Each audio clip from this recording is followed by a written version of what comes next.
express intent of its framers was to exclude presidential appointments from confirmation except for those expressly mentioned. So, balik ko sa kasong to. What was the clear intention? That the Senate President presides. That is the clear intention. Dear colleagues, umpisa pa lang. I beg all of you, makinig naman tayo. Masumunod naman tayo kung ano yung sinasabing trabaho natin. The Constitution, the intention of the framers, and then the clear construct. O, another case. Gold Creek Mining Corporation versus Rodriguez. This is a very old case. So yung mga binanggit sa inyo, bago-bago pa yun dahil si Dean Carale, buhay pa naman as of the pandemic. So 2000 plus. Ito, 66 Philippines, 259. So for lawyers and law students, pag sinabing Philippines, pag yan yung ni-record, alam mo ng 50s, 1940s, something like that. Justice Jose Abad Santos articulated the definitive rule. The fundamental principle of construction is to give effect to the intent of the framers of the organic law and of the people adopting it. Dear colleagues, I can stand here and read more cases to all of us. We have law students. We have freshman law students. We have fresh graduate. We have bar reviewees listening to us. Tapos tayo pa lang, hindi natin mabigyan pahalaga ang very clear legal principles. Pati yung prosecution and defense, nakikinig. Sana po, huwag niyong abalahin yung oras namin. Bigyan niyo naman kami ng maliwanag na mga arguments ninyo because we are willing to listen. Pero colleagues, patunayan naman natin that we are willing to listen. Hindi yung pagpasok natin, nag-prejudge na tayo. Kasi sad to say, mukhang ganon.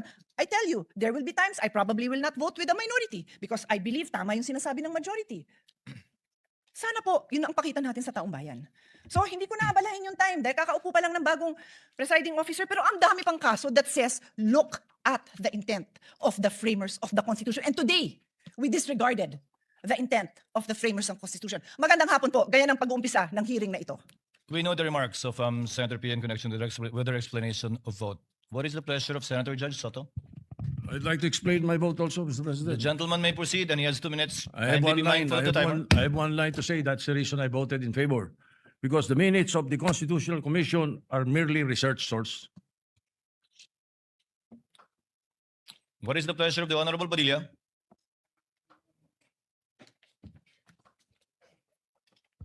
Ginoong, Will the gentleman explain his vote? opo. The gentleman may proceed. You have 2 minutes, sir. Maraming salamat po, Ginoong punong tagapamahala. Mga mahal kong kasama, sa loob po ng 4 na taon na ako po ay ibinoto ng ating mga kababayan at nagsilbing senador, ako po ay naging tagapangulo ng komite ng Constitutional Amendments. At tuwing meron pong pagdinig, ang lagi po naming pinapatawag ay yung mga sumulat ng konstitusyon.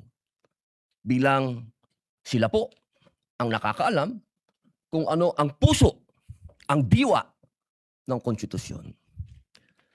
Malinaw po na kung meron tayong pakikinggan, ay yung creator. Hindi po ba?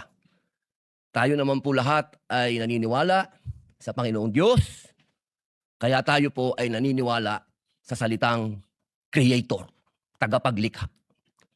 At ang lumikha po ng konstitusyon ay itong mga taong nabanggit sa ipinamahagi ng ating mahal na Senadora Cayetano.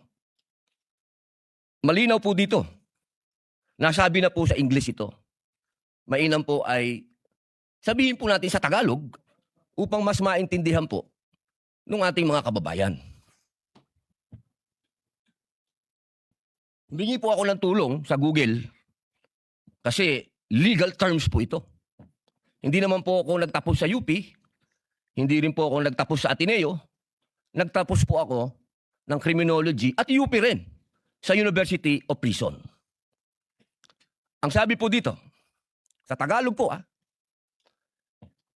Ginoong presiding officer, eksakto ko itong hinihain dahil nagkaroon tayo ng pagkakaiba pagdating sa punong maestrado ng Korte Suprema. Ngunit sa paglilinaw na iyon, na sa lahat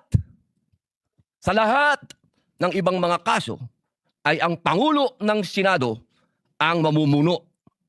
Kaya binabawi ko ang nasabing susug.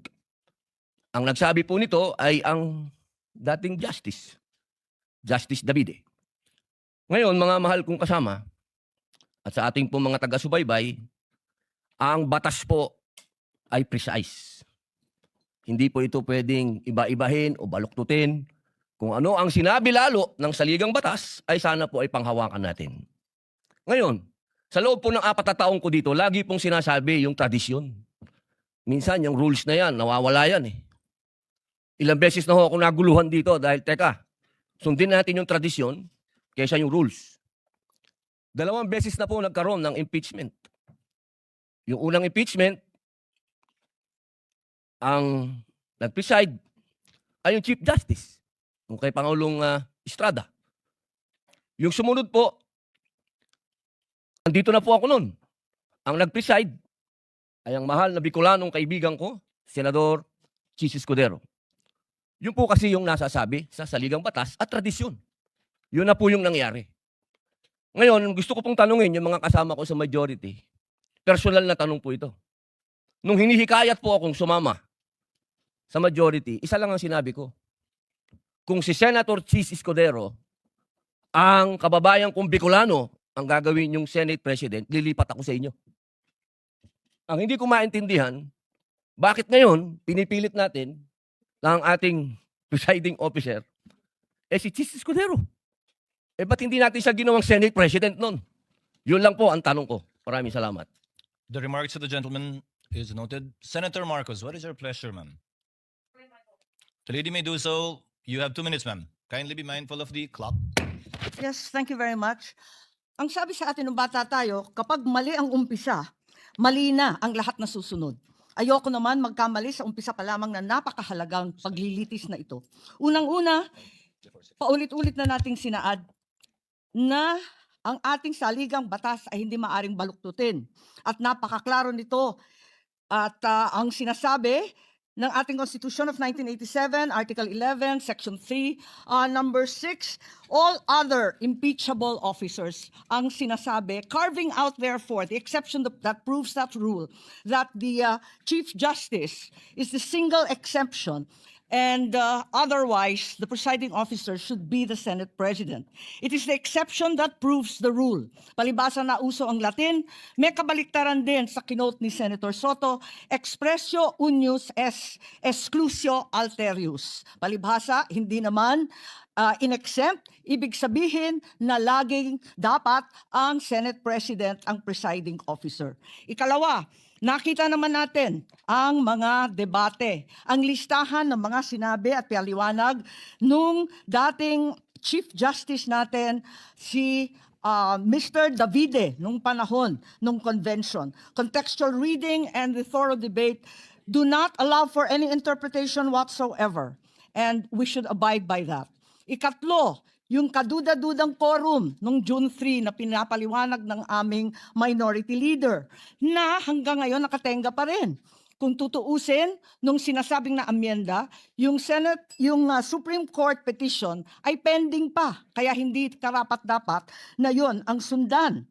Ikalima, it's not the impeachment court but the Senate that amended the rules. Kaya para sa akin, napakaraming dahilan. Huwag sana nating sayangin itong napakahalagang responsibilidad natin at huwag mag-umpisa sa mali itong paglilitis. Maraming salamat. Thank you, Senator Marcos. Duly noted and entered into the records. The pleasure of Senator Legarda. Senator Judge Legarda, rather.